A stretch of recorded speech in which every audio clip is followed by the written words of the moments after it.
কাতার আমিরের দেয়া বিশেষ এয়ার অ্যাম্বুলেন্সে রাতে লন্ডন যাচ্ছেন খালেদা জিয়া। হিথ্রো বিমানবন্দরে দেয়া হবে ভিআইপি প্রটোকল।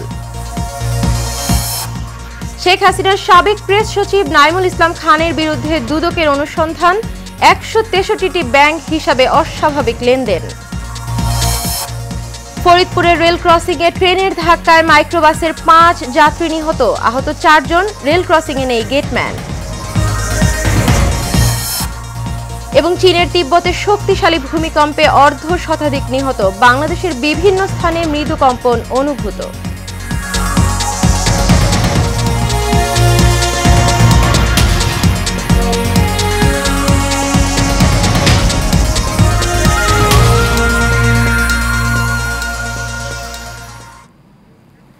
স্বাগত এশিয়ান নিউজে। পুরো সময় জুড়ে আপনাদের সঙ্গে রয়েছে আমি অরণ্য বিনতি ইউনুস। এতক্ষণ শুনছিলেন বিআরবি কেবল ইন্ডাস্ট্রিজ লিমিটেড সংবাদ শিরোনাম। চলে যাব পুরো খবরে।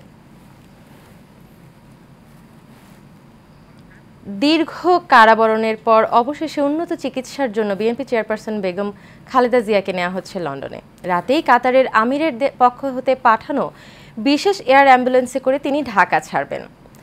খালেদা জিয়াকে বহনকারী স্পেশাল এয়ার অ্যাম্বুলেন্সটি কাতারের হামাদ আন্তর্জাতিক বিমানবন্দরে বিরতি শেষে লন্ডনের উদ্দেশ্যে যাত্রা করবে। বাংলাদেশ সময় বুধবার সকাল 10টায় যুক্তরাষ্ট্রের হিথ্রো বিমানবন্দরে এয়ার অ্যাম্বুলেন্সটি অবতরণ করবে। সেখানে বেগম খালেদা জিয়াকে দেওয়া হবে ভিআইপি প্রটোকল। মেহরাব সুমনের রিপোর্টে থাকছে বিস্তারিত। রাজনৈতিকভাবে ঘায়েল করতে হয়রানিমূলক মিথ্যা মামলায় কিডনি, লিভার সিরোসিস এবং ডায়াবেটিস সহ কয়েকটি জটিল রোগে ভুগতে থাকা বেগম জিয়াকে তড়িঘড়ি করে কারাগারে পাঠায় তৎকালীন হাসিনা সরকার। কারাবন্দী বেগম জিয়া গুরুতর অসুস্থ হয়ে পড়লে বঙ্গবন্ধু মেডিকেল বিশ্ববিদ্যালয়ে নেওয়া হয়। পরে উন্নত চিকিৎসার জন্য বিদেশে নিতে জামিন চাইলে আবেদন খারিজ করেন হাইকোর্ট। অবস্থার দ্রুত অবনতি ঘটলে সরকার নির্বাহী আদেশে মুক্তি দেয় বেগম খালেদা জিয়াকে। Liver cirrhosis, kidney, heart, diabetes, arthritis সহ জটিল রোগে ভুগতে থাকা খালেদা জিয়ার শারীরিক অবস্থার অবনতি হলে মানবিক দিক বিবেচনায় আনতে কয়েক দফা চিঠি দেয় পরিবারের তরফ থেকে, কিন্তু তাতেও মন গলেনি ফ্যাসিস্ট হাসিনার। ৫ আগস্ট ছাত্র জনতার অভ্যুত্থানে আওয়ামী লীগ সরকারের পতনের পর বিএনপির চেয়ারপারসন বেগম খালেদা জিয়াকে কয়েক দফা বিদেশে নেয়ার উদ্যোগ নিলেও তা সম্ভব হয়নি। সব জল্পনার অবসান ঘটিয়ে ৭ জানুয়ারি রাতে বিএনপির চেয়ারপারসন যাচ্ছেন লন্ডনে। রোববার রাতে বিএনপির মহাসচিব মির্জা ফখরুল ইসলাম আলমগীর সহ স্থায়ী কমিটির সদস্যরা সাক্ষাৎ করেন বেগম খালেদা জিয়ার সাথে। তখন তিনি জনগণকে সাথে নিয়ে দেশ ও গণতন্ত্রের পক্ষে কাজ করার পরামর্শ দেন বিএনপির নেতাদের। আল্লাহর কাছে অশেষ শুকরিয়া আদায় করছি যে আল্লাহর তার অশেষ রহমতে আমাদের দেশের গণতন্ত্রের আপসীর নেত্রী আগামী ৭ তারিখে তিনি লন্ডনের উদ্দেশ্যে যাত্রা করবেন। নির্দেশনা দিয়েছেন যে একসাথে কাজ করো, জনগণের পক্ষে কাজ করো, গণতন্ত্রের পক্ষে কাজ করো। এদিকে সোমবার এক সংবাদ সম্মেলনে ডাক্তার AZM জাহিদ হোসেন বলেন, দেশবাসীর কাছে কৃতজ্ঞতা প্রকাশ করে সুস্থতার জন্য দোয়া চেয়েছেন বিএনপির চেয়ারপারসন। আমরা দেশের সকল মানুষের কাছে কৃতজ্ঞতা জানাতে চাই যারা ম্যাডামের সুস্থতার জন্য আল্লাহ রাব্বুল আলামিনের কাছে দোয়া করেছেন। বিভিন্ন ধর্মের মানুষ বিভিন্নভাবে প্রার্থনা করেছেন।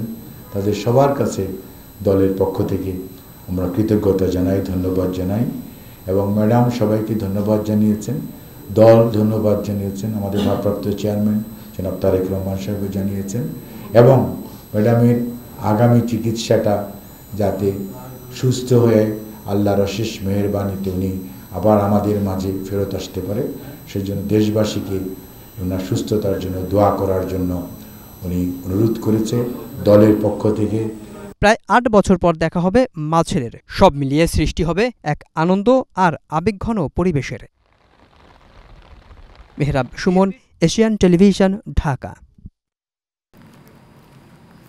দীর্ঘ ৭ বছরের অপেক্ষা শেষে দেখা হবে মা ছেলের। নানা চড়াই উতরাই পেরিয়ে বিএনপি চেয়ারপারসন বেগম খালেদা জিয়া এবং দলের ভারপ্রাপ্ত চেয়ারম্যান এবং খালেদা জিয়ার বড় ছেলে তারেক রহমানের সঙ্গে দেখা হবে আগামীকাল। বিএনপির একাধিক সূত্র জানিয়েছে, বিমানবন্দরে শেষ হচ্ছে মা ছেলের দীর্ঘ অপেক্ষার। সঞ্জিদা হকের ডেস্ক রিপোর্ট। নানা চড়াই উতরাই পেরিয়ে প্রায় ৮ বছরের অপেক্ষা শেষে দেখা হবে মা ছেলের। লন্ডনে মায়ের অপেক্ষায় রয়েছেন তারেক রহমান।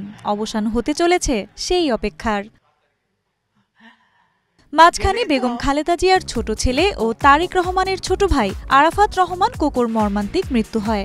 2015 সালের 24 জানুয়ারি হৃদরোগে আক্রান্ত হয়ে মারা যান তিনি। সেই বেদনাও বয়ে বেড়াচ্ছেন তারেক রহমান। ভাইয়ের মৃত্যুতে পাশে থাকা বা একমাত্র ভাইকে শেষ দেখাটাও দেখতে পারেননি তিনি। এদিকে তারেক রহমানের সন্তানরাও বড় হয়ে গেছে। দীর্ঘ সময় পর সশরীরে দাদি বেগম খালেদা জিয়াকে দেখতে পাওয়া, পরিবারের সব সদস্যের পুনর্মিলন, সব মিলিয়ে সৃষ্টি হবে আনন্দ আর আবেগঘন পরিবেশের। বেগম খালেদা জিয়া শুধু একজন বিশিষ্ট রাজনৈতিক ব্যক্তিত্ব নন, একাধারে তিনি একজন মমতাময়ী মাও। তিনি দেশ ও জনগণের প্রতি যেমন দেখিয়েছেন অগাধ মমত্ববোধ, তেমনি সন্তানের জন্য ভালোবাসার কম পরীক্ষা দেননি। বলতে গেলে প্রায় 15টি বছর ছেলে থেকে একরকম দূরে থাকতে হয়েছে তাকে, কারণ দেশে তারেক রহমানের ফেরার নিরাপত্তা ছিল না, ছিল মৃত্যু ঝুঁকি, সঙ্গে জেল জুলুমের আশঙ্কা তো ছিলই। সঞ্জিদা হক, এশিয়ান টেলিভিশন। এবার যাচ্ছি অন্যান্য সংবাদে। জিয়া অরফানেজ ট্রাস্ট দুর্নীতি মামলায় বিএনপি চেয়ারপারসন বেগম খালেদা জিয়াকে খালাস দিলেন আপিল বিভাগ। আজ প্রধান বিচারপতি সৈয়দ রেফাত আহমেদের নেতৃত্বাধীন 5 সদস্যের বিচারপতির আপিল বিভাগের বেঞ্চে এই রায় দেন। খালেদা জিয়ার আইনজীবী মোহাম্মদ মাকসুদুল্লাহ বিষয়টি নিশ্চিত করেছেন। এর আগে 11 নভেম্বর খালেদা জিয়াকে আপিলের অনুমতি দিয়ে হাইকোর্টের দেয়া সাজার রায়ের কার্যকারিতা স্থগিত করেছিলেন সুপ্রিম কোর্টের আপিল বিভাগ। পরে খালেদা জিয়ার আপিল করেন। পরে আজ দুর্নীতি মামলায় বিএনপি চেয়ারপারসন বেগম খালেদা জিয়াকে খালাস দেয় আপিল বিভাগ।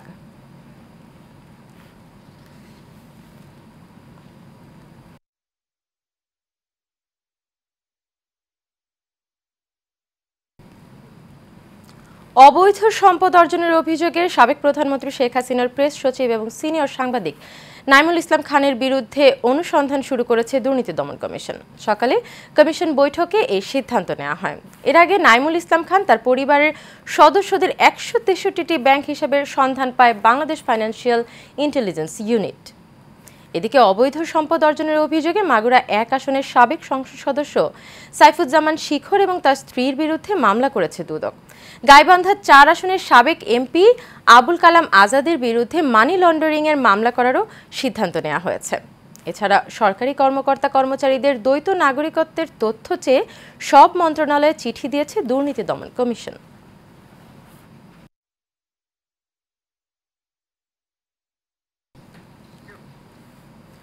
বৈষম্য বিরোধী ছাত্র আন্দোলনে আহতদের মধ্য থেকে কিছু সংখ্যককে পুলিশের চাকরি দেওয়ার সিদ্ধান্ত নেওয়া হয়েছে বলে জানিয়েছেন স্বরাষ্ট্র উপদেষ্টা লেফটেন্যান্ট জেনারেল অবসরপ্রাপ্ত মোহাম্মদ জাহাঙ্গীর আলম চৌধুরী। তিনি বলেন, আহতদের কর্মসংস্থানের জন্যই এই সিদ্ধান্ত। দুপুরে সিআইডির প্রধান কার্যালয় পরিদর্শন শেষে সাংবাদিকদের এক প্রশ্নের জবাবে তিনি এসব কথা বলেন।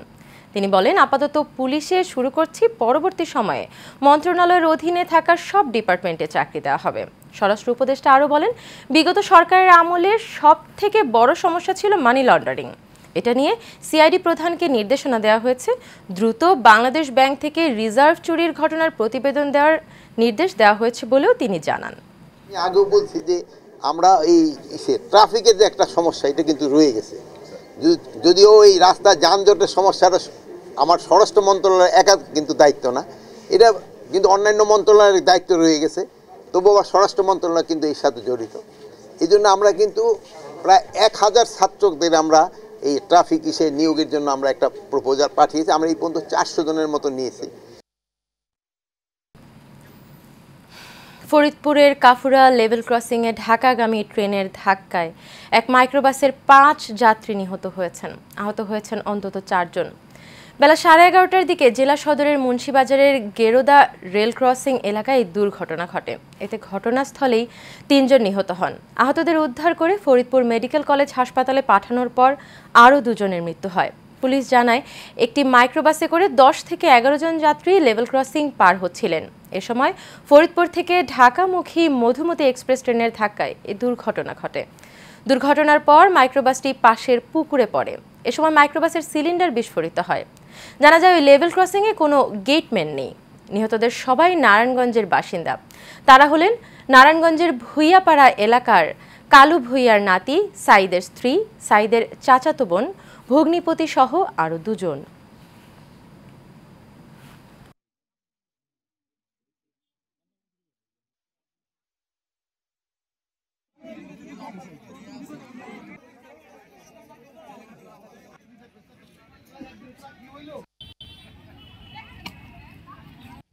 গাড়ি কি পড়ছে পানির ভিতরে? কে যায় নারায়ণগঞ্জ যাইতেছিল কে?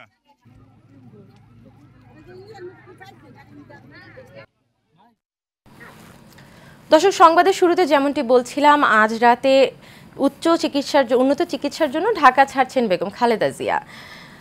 রাজধানীর পুরানা যাচ্ছেন বেগম খালেদা জিয়া। বেগম খালেদা জিয়ার বিদেশ যাত্রা উপলক্ষে সকাল থেকে গুলশানে বাসভবনের এলাকায় বাড়ানো হয়েছে নিরাপত্তা এবং নেতাকর্মীর উপস্থিতিও সেখানে লক্ষ্য করা গেছে। এ বিষয়ে বিস্তারিত জানতে সেখানে রয়েছেন আমাদের সহকর্মী রকিব মানিক। রকিব, বেগম জিয়া বাসা থেকে কখন বের হবেন এ বিষয়ে আপনি কি জানতে পেরেছেন এবং এই মুহূর্তে তার আবাসস্থলের আশেপাশের পরিস্থিতি কেমন সে বিষয়ে আমাদের জানাবেন। যেমনটি বলছিলেন, আমাদের যে বিএনপির চেয়ারপারসন আবুসের নেত্রী বেগম খালেদা জিয়া উন্নত চিকিৎসার জন্য কিন্তু রাত 10টায় কাতার আমিরের দেয়া একটি এয়ার অ্যাম্বুলেন্সে উনি লন্ডন যাওয়ার কথা রয়েছে। তবে আমরা যতটুকু জানতে পেরেছি, এইখান থেকে যে গুলশান যে দুয়ের যে ওনার বাসভবন ফেরোজা, সেখান থেকে উনি 8টার দিকে বের হতে পারেন, যতটুকু আমরা ওই ইনফরমেশন জানতে পেরেছি। তবে এখানে যে সকাল থেকেই কিন্তু এখানে বিএনপির কিছু নেতাকর্মী এবং খালেদা জিয়ার যারা শুভানুদ্দায়ী তারা এখানে অবস্থান নিয়েছেন, গণমাধ্যম কর্মীরাও এখানে অবস্থান নিয়েছেন তার সর্বশেষ তথ্য জানার জন্য। আর যতটুকু আমরা খালেদা জিয়ার যে চিকিৎসক টিম রয়েছে, চিকিৎসক দলের সাথে আমাদের কথা হয়েছিল, আমরা জানতে পেরেছি যে এখানে খালেদা জিয়ার সফর সঙ্গী হিসাবে এখানে তার মেডিকেল টিম রয়েছে 6 সদস্যের। ডক্টর স্থায়ী কমিটির সদস্য ডক্টর জাহিদের নেতৃত্বে 6 সদস্যের মেডিকেল একটা টিম যাবে সেই এয়ার অ্যাম্বুলেন্সে করে। এছাড়াও ফ্যামিলি থেকে যাবে, পরিবার থেকে যাবে আরাফাত রহমান কোকর বউ শর্মিলা রহমান যাবে পরিবারের পক্ষ থেকে। এরপরও তার আর ব্যক্তিগত যে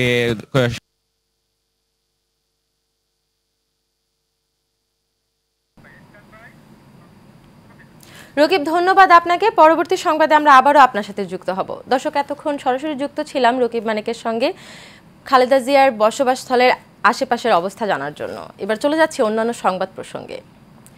চলচ্চিত্র তৈরিতে সরকার কোনো প্রভাব বিস্তার করবে না, নিজের উদ্যোগেই চলচ্চিত্র তৈরি করতে পারবে পরিচালকরা, এমনটাই জানিয়েছেন সংস্কৃতি উপদেষ্টা মোস্তফা সরোয়ার ফারুকী। আজ সচিবালয়ে এক ব্রিফিংয়ে তিনি আরও বলেন, ইতিহাস যেন আর কখনো মুছে না যায় সে লক্ষ্যে কাজ করছে সরকার। এছাড়া ডিজিটাল ওরাল হিস্ট্রি হিসেবে শহীদ পরিবারের সদস্যদের বক্তব্য নেওয়া হবে, যাতে ভবিষ্যতে কেউ ফ্যাসিস্ট হতে না পারে। বিস্তারিত নূর মোহাম্মদ ভূঁইয়ার রিপোর্টে। সংস্কৃতি বিষয়ক মন্ত্রণালয়ের অগ্রাধিকার কার্যক্রম নিয়ে সচিবালয় গণমাধ্যমের সাথে প্রেস ব্রিফিং করেন সংস্কৃতি উপদেষ্টা মোস্তফা সরোয়ার ফারুকী। তুলে ধরেন সংস্কৃতি বিকাশ ও বিকেন্দ্রীকরণের জন্য দেশে 8টি বিভাগীয় শহরে কর্মশালা ভিত্তিক চলচ্চিত্র নির্মাণের উদ্যোগের কথা। এই সামান্য, এটা হয়তো অনেক বড় সুযোগ না, কিন্তু এই সামান্য সুযোগটাই যখন কাজে লাগিয়ে ওই সব শহর থেকে ফিল্ম মেকাররা উঠে আসবে এবং তারা একসময় আমাদের বাংলাদেশের ফিল্ম মেকিং সিনারিও লিড করবে, সেটা হবে আমাদের সবচেয়ে প্রাউড মোমেন্ট। আর 8টা ছবির ক্ষেত্রে আপনারা জানেন যে এই ওয়ার্কশপের এটা প্রোডাকশন ওরিয়েন্টেড ওয়ার্কশপ, ফলে এটার মডেলটা হচ্ছে কাজ করতে করতে ওরা শিখবে। ইতিহাস যেন আর কখনোই মুছে না যায় সে লক্ষ্যে কাজ করছে সরকার জানিয়ে তিনি বলেন, ডিজিটাল ওরাল হিস্ট্রি হিসাবে 24-এর গণঅভ্যুত্থান শহীদ পরিবারের সদস্যদের বক্তব্য নেওয়া হবে। আমাদের একটা প্রায়োরিটি প্রজেক্ট হচ্ছে ডিজিটাল ওরাল হিস্ট্রি আর্কাইভ। এই যে আন্দোলনটা হয়েছে, হাজার হাজার মানুষ শহীদ হয়েছেন, হাজার হাজার মানুষ গুলি খেয়েছেন, চোখ হারিয়েছেন, এদের সবার টেস্টিমনিটা আমরা রেকর্ড করতে চাই, আমাদের ভিডিও আর্কাইভে রাখতে চাই, এবং এটা আসলে খুবই পাওয়ারফুল হয়। এছাড়া চলচ্চিত্র তৈরিতে সরকার কোনো প্রভাবিত করবে না, নিজের উদ্যোগেই চলচ্চিত্র তৈরি করতে পারবে পরিচালকরা বলেও জানান মোস্তফা সরোয়ার ফারুকী। বরং আমরা তাদেরকে উৎসাহ দিব, এটাই আমাদের দায়িত্ব। নূর মোহাম্মদ ভূঁইয়া, এশিয়ান টেলিভিশন, ঢাকা। সংস্কারের দোহাই দিয়ে জাতীয় নির্বাচনকে বিলম্বিত করা উচিত হবে না বলে মন্তব্য করেছেন জাতীয়তাবাদী গণতান্ত্রিক আন্দোলনের চেয়ারম্যান ববি হাজ্জাজ।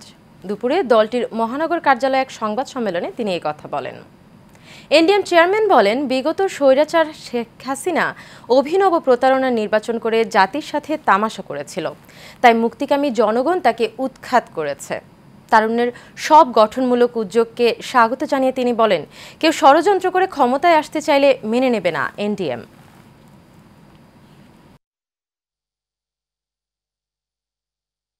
সংস্কার কোনো নতুন ইমারত নির্মাণের মতো শিল্পকর্ম নয় যে নকশা অনুযায়ী তৈরি করলেই কাজ শেষ। এটি একটি চলমান বহুমাত্রিক প্রক্রিয়া, যেখানে জনমত, সময়ের চাহিদা, রাজনৈতিক প্রেক্ষাপট, সামাজিক বাস্তবতা, ভূ রাজনৈতিক সমীকরণ, বাস্তবায়ন সক্ষমতা, আইনি প্রক্রিয়া ইত্যাদি বিষয় জড়িত আছে। সংস্কারের দোহাই দিয়ে জাতীয় নির্বাচনের সময়কে প্রলম্বিত করলে জনমনে সন্দেহের উদ্রেক হবে। জনগণ কতটা সংস্কার চায় সেটা জানার একমাত্র উপায় হলো নির্বাচন। এবারে ভূমিকম্পের খবর। চীনের তিব্বতের শক্তিশালী ভূমিকম্পে নিহত বেড়ে প্রায় 100 জনে দাঁড়িয়েছে। হিমালয়ের উপর উত্তর পাদদেশে আঘাত হানা এই কম্পনের মাত্রা ছিল 7.1। শক্তিশালী এই ভূমিকম্পে প্রতিবেশী নেপাল, ভুটান এবং ভারতেও কম্পন অনুভূত হয়েছে। আন্তর্জাতিক গণমাধ্যম এই তথ্য জানিয়েছে। বিস্তারিত জানাচ্ছেন আরবি ইসলাম হিমু। হঠাৎই শক্তিশালী ভূমিকম্পে কেঁপে ওঠে চীনের তিব্বত। মুহূর্তেই গুড়িয়ে যায় হাজারো বাড়িঘর। স্থানীয় সময় মঙ্গলবার সকালে তিব্বতের শিগাতস শহরে এই ভূমিকম্প হয়। যুক্তরাষ্ট্রের ভূতত্ত্ব জরিপ সংস্থা জানিয়েছে এই ভূমিকম্পের গভীরতা ছিল মাটির মাত্র 10 কিলোমিটার গভীরে। ভূমিকম্পটি এতটাই শক্তিশালী ছিল যে এটি নেপাল, ভারতের কিছু অংশ এবং বাংলাদেশেও অনুভূত হয়। এদিকে চীনের রাষ্ট্রীয় সংবাদ মাধ্যম জানিয়েছে, পাহাড়ি অঞ্চল তিব্বতে ভূমিকম্পে অন্তত 1/2 মানুষ নিহত হয়েছেন। এই সংখ্যা আরও বাড়ার শঙ্কা করছে কর্তৃপক্ষ। শক্তিশালী এই ভূমিকম্পে অন্তত 1000 বাড়িঘর ক্ষতিগ্রস্ত হয়েছে। ক্ষতিগ্রস্ত এলাকায় উদ্ধার অভিযানে নেমেছে সেনা ও বিমান বাহিনী সহ উদ্ধারকর্মীরা। এভারেস্ট পর্বতশৃঙ্গের পাশে অবস্থিত তিব্বতের তাপমাত্রা হিমাঙ্কের নিচে থাকায় সেখানে উদ্ধার অভিযান বেশ দুরূহ বলে জানিয়েছে দেশটি। আরবি ইসলাম হিমু, এশিয়ান টেলিভিশন। এদিকে ভূকম্পন অনুভূত হয়েছে বাংলাদেশেও, তবে প্রাথমিকভাবে এতে কোনো ক্ষয়ক্ষতির খবর পাওয়া যায়নি। মঙ্গলবার সকাল 7:05 ভূকম্পন অনুভূত হয়। মার্কিন ভূতাত্ত্বিক সংস্থা ইউএসজিএস জানিয়েছে, ভূমিকম্পটির উৎপত্তি স্থল ছিল নেপালের লেবুচি থেকে 93 কিলোমিটার উত্তর পশ্চিমে। রিক্টার স্কেলের মাত্রা ছিল 7.1। ভূপৃষ্ঠ থেকে গভীরতা ছিল 10 কিলোমিটার। বাংলাদেশ ছাড়াও নেপাল, ভারত, ভুটান এবং চীনে ভূকম্পন অনুভূত হয়েছে। এর উৎপত্তিস্থল তিব্বত বলে জানিয়েছে ভলক্যানো ডিসকভারি। এর আগে গত 3 জানুয়ারি রাজধানী ঢাকা, সিলেট সহ দেশের বিভিন্ন স্থানে ভূমিকম্প অনুভূত হয়।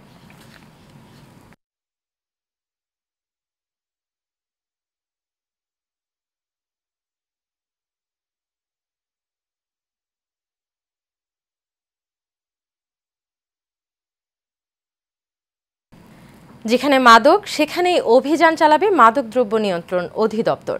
মাদক চোরা কারবারিদের নেটওয়ার্ক উপড়ে ফেলা হবে। এমনকি অধিদপ্তরের কেউ অবৈধ মাদকের সাথে যুক্ত থাকলেও তাদেরকেও ছাড় দেওয়া হবে না। এশিয়ান টেলিভিশনের সাথে একান্ত সাক্ষাৎকারে এসব কথা বলেছেন মাদকদ্রব্য নিয়ন্ত্রণ অধিদপ্তরের মহাপরিচালক খন্দকার মোস্তাফিজুর রহমান। সাইফুল ইসলাম নয়নের রিপোর্ট।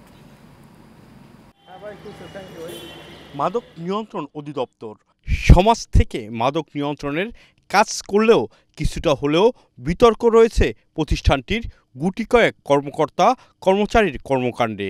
তবে 31st নাইটে বেশ কয়েকটি 5 তারকা হোটেলে অবৈধ মাদক বিরোধী অভিযানের পাশাপাশি প্রতিদিনই মাদক উদ্ধারে সফল অভিযানে আলোচনায় প্রতিষ্ঠানটি। আমাদের অস্ত্র সংগ্রহ ব্যবহার নীতিমালাটি চূড়ান্ত হয় এবং সর্বশেষে এটি গেজেট আকারে প্রকাশিত হয়। অর্থাৎ এখন এই অস্ত্র সংগ্রহ ব্যবহার নীতিমালা আওতায় আমরা কিন্তু আমাদের অধিদপ্তরের যে কর্মকর্তা তাদের জন্য আমরা অস্ত্র পাব। মাদক নিয়ন্ত্রণ অধিদপ্তরের মহাপরিচালক জানান, মাদক নিয়ন্ত্রণের শুরু থেকেই গডফাদারদের গ্রেপ্তার করা হয়েছে। গেল মাসে প্রায় 50,000-এরও বেশি মামলা হয়েছে। 31st নাইট কিন্তু আমরা সক্ষমভাবে মোকাবেলা করতে সক্ষম হয়েছি এবং যারা এই অবৈধ মাদকের ব্যবসা করে তাদের জন্য একটা বড় ধরনের একটা আমরা বার্তা দিতে পেরেছি যে অবৈধ কাজ বা অবৈধ মদকে আমরা কখনই আমরা প্রশ্রয় দেব না। আমাদের অনেক সীসাবারের কথা আমরা প্রায় শুনি, অভিযোগ আসে। আমরা বেশ কয়েকটি সীসাবারে অভিযান চালিয়েছি। এই চ্যালেঞ্জ মোকাবেলা করার জন্য আমরা বেশ কিন্তু পরিকল্পনা হাতে নিয়েছি। অধিদপ্তরে কারো বিরুদ্ধে মাদকের সাথে জড়িত থাকার প্রমাণ মিললে কঠোর ব্যবস্থা নেওয়া হবে বলেও জানান মহাপরিচালক। আমরা আমাদের কোনো কর্মকর্তা কর্মচারী যদি কোনো অপরাধের কোনো আমরা তথ্য প্রমাণ পাই, আমরা ছাড় দেবই না, বরং কঠোর অবস্থান গ্রহণ করব। আমরা এনি হোক আমাদের ইমেজকে আমরা ক্লিন রাখতে চাই। ইতিমধ্যেই আমরা যারা এরকমের দুষ্ট অসৎ কর্মকর্তা কর্মচারী তাদের বিরুদ্ধে আমি আসার পরে এ পর্যন্ত 21টি বিভাগীয় মামলা দায়ের করা হয়েছে। দেশ থেকে মাদক নিয়ন্ত্রণে সকল চ্যালেঞ্জ মোকাবেলা করতে প্রস্তুত মাদক নিয়ন্ত্রণ অধিদপ্তর উল্লেখ করে এই মহাপরিচালক জানান এজন্য দরকার সকলের সম্মিলিত প্রচেষ্টা। আমরা এই 5D'র নাম্বার দিয়ে একটা কল সেন্টার আমরা চালু করব শীঘ্রই। সাইফুল ইসলাম নয়ন, এশিয়ান টেলিভিশন, ঢাকা। বিভিন্ন অঞ্চল থেকে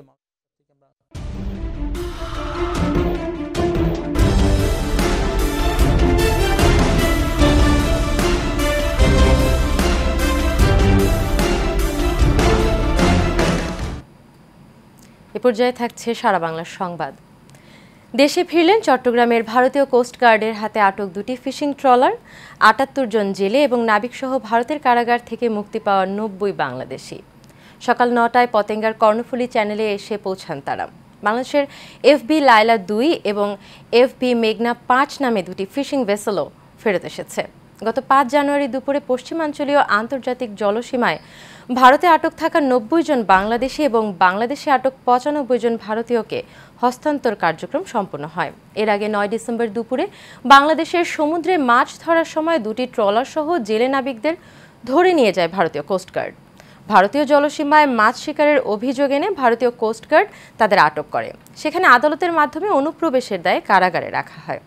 এছাড়া 12 সেপ্টেম্বর বাংলাদেশি মাছ ধরার নৌকা এফবি কৌশিক প্রতিকূল আবহাওয়ার কারণে ডুবে যায়। ওই নৌকায় থাকা 12 বাংলাদেশি জেলেকে ভারতীয় কোস্টগার্ড আটক করে নিয়ে যায়। পরে তাদেরও অনুপ্রবেশের দায়ে আদালতের মাধ্যমে কারাগারে রাখা হয়।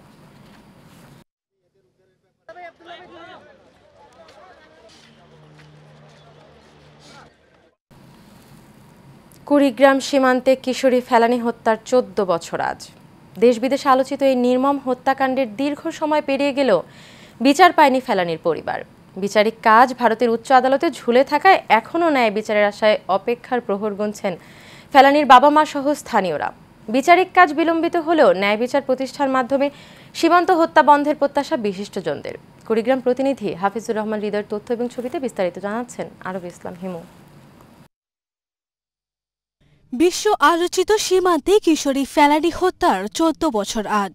2011 সালের 7 জানুয়ারি শুক্রবার ভোরে ফুলবাড়ির অনন্তপুর সীমান্ত দিয়ে বাড়িতে ফেরার পথে ভারতীয় বিএসএফ এর গুলিতে নির্মমভাবে মৃত্যু হয় কিশোরী ফেলানীর। নিথর দেহ কাটা তারের ওপর ঝুলে থাকে দীর্ঘ 4.5 ঘন্টা। খালি ফেলানি কথা মনে হয়, কাটা তারে দেখলে মনে হয়, কাটা তারে যদি চোখের সামনে ভাসে আমার এই কথা ফেলানি ঝুলে না, ওইটা মনে হয়।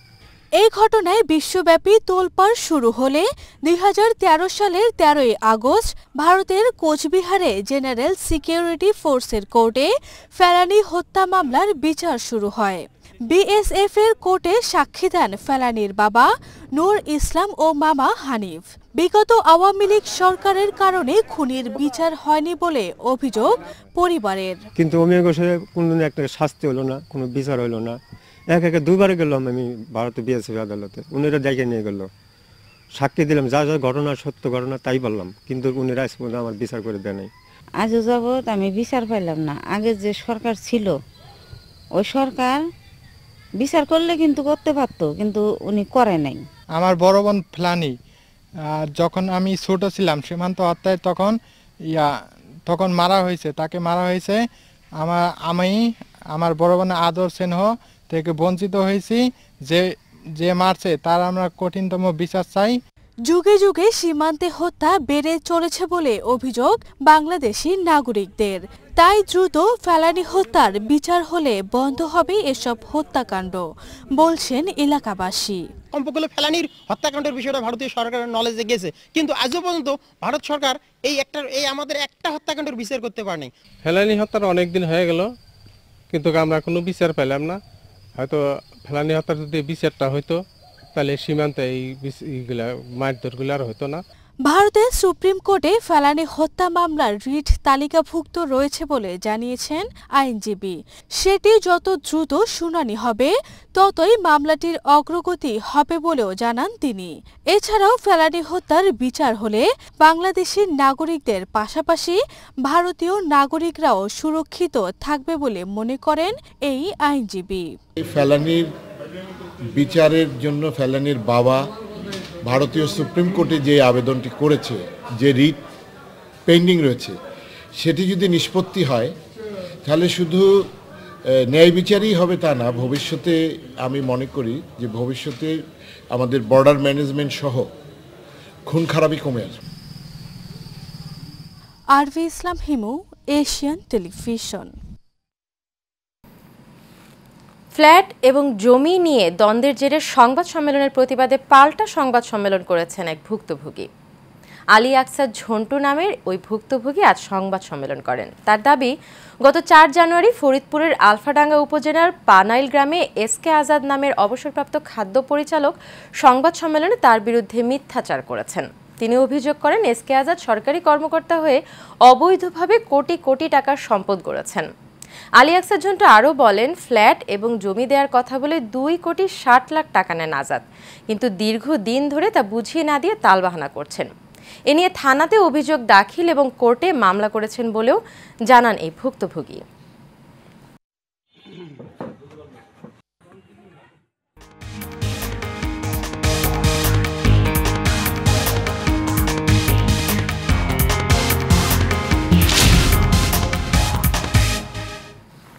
এবার আন্তর্জাতিক প্রসঙ্গ। কানাডার প্রধানমন্ত্রী জাস্টিন ট্রুডো 1 দশক আগে আন্তর্জাতিক রাজনৈতিক অঙ্গনে জনপ্রিয়তার শীর্ষে ছিলেন, অথচ সোমবার মেয়াদ শেষ না করে ক্ষমতাসীন দলের নেতা এবং প্রধানমন্ত্রীর দায়িত্ব থেকে পদত্যাগের ঘোষণা দিয়েছেন তিনি। দলের অভ্যন্তরে ক্রমবর্ধমান অসন্তোষের মুখে এই সিদ্ধান্ত নেন ট্রুডো। রাজধানীর অয়োটায় নিজের বাসভবন রিডো কটেজের বাইরে এক সংবাদ সম্মেলনে তিনি এই ঘোষণা দেন। বিস্তারিত জানাচ্ছেন আরবি ইসলাম হিমু।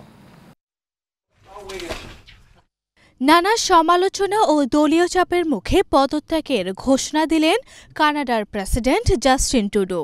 সোমবার তিনি পদত্যাগের ঘোষণা দেন। জাস্টিন ট্রুডো জানিয়েছেন, তার দল নতুন নেতা নির্বাচন করার পর দলীয় প্রধান ও প্রধানমন্ত্রীর পদ থেকে ইস্তফা নেবেন তিনি। I intend to resign as party leader, as prime minister, after the party selects its next leader through a robust nationwide competitive process. টানা 9 বছর ধরে কানাডার প্রধানমন্ত্রী হিসেবে দায়িত্ব পালন করেছেন তিনি। কিন্তু কিভাবে একজন জনপ্রিয় রাজনীতিবিদ এমন সংকটে পড়লেন? ট্রুডোর জনপ্রিয়তা কেনই বা নিম্নমুখী হলো? জানা যায়, সম্প্রতি যুক্তরাষ্ট্রের নবনির্বাচিত প্রেসিডেন্ট ডোনাল্ড ট্রাম্পের শুল্ক হুমকি মোকাবেলায় ব্যর্থতার অভিযোগে চাপে পড়েন তিনি। বিরোধীরা তো বটেই, তার নিজ দলের মধ্য থেকেও তার পদত্যাগের দাবি উঠেছিল। আগামী অক্টোবরে দেশটির পার্লামেন্ট নির্বাচন। জাস্টিন ট্রুডোর এই পদত্যাগে বড় ধরনের সংকটে পড়ল তার দল লিবারেল পার্টি। আরভি ইসলাম হিমু, এশিয়ান টেলিভিশন। কুড়িগ্রামের নাগেশ্বরী এবং ভুরুঙ্গামারীতে প্রোগ্রেসিভ লাইফ ইন্স্যুরেন্স কোম্পানি লিমিটেডের 25তম প্রতিষ্ঠা বার্ষিকী উপলক্ষে কেক কাটা এবং সাংস্কৃতিক অনুষ্ঠান হয়েছে। অনুষ্ঠানে ভার্চুয়ালি যুক্ত হয়ে কর্মী, কর্মকর্তা এবং গ্রাহকদের শুভেচ্ছা জানিয়েছেন কোম্পানির ভাইস চেয়ারম্যান মোহাম্মদ বজলুর রশিদ এবং কোম্পানির মুখ্য নির্বাহী কর্মকর্তা মোহাম্মদ সাইদুল আমিন। উপস্থিত ছিলেন ডিএমডি মোহাম্মদ হোসেন শহীদ সহরার্দি ও প্রধান অর্থ কর্মকর্তা মোহাম্মদ শাখাওয়াত হোসেন। এতে বক্তব্য রাখেন এএমডি মোহাম্মদ আনিসুর রহমান।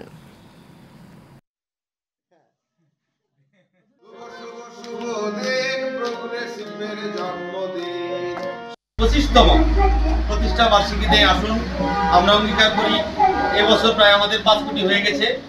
2030 সালের মধ্যে এই কুড়িগ্রাম থেকে আমরা 100 কোটি টাকা প্রিমিয়াম আয় করব। কত? 100 কোটি টাকা প্রিমিয়াম আয় করে 200 কোটি টাকা এই অঞ্চলে মানুষদের ফেরত দিয়ে দরিদ্র জনগোষ্ঠীর মান উন্নয়ন করব এবং আমরাই এই এলাকার মানুষের ভাগ্য উন্নয়নের কাজ করব। শেষ করব এশিয়ান নিউজ, তবে যাবার আগে বিআরবি কেবল ইন্ডাস্ট্রিজ লিমিটেড সংবাদ শিরোনামগুলো জেনে নেব আরও একবার।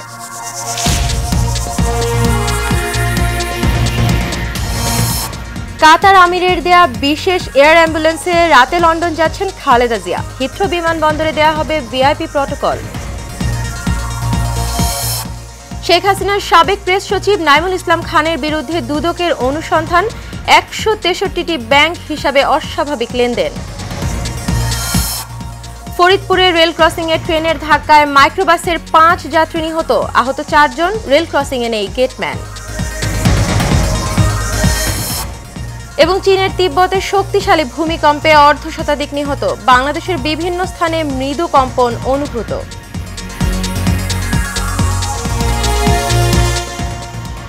এশিয়ান নিউজ এ পর্যন্তই। পরবর্তী সংবাদ দেখার আমন্ত্রণ রইল। এতক্ষণ সাথে থাকার জন্য সবাইকে ধন্যবাদ।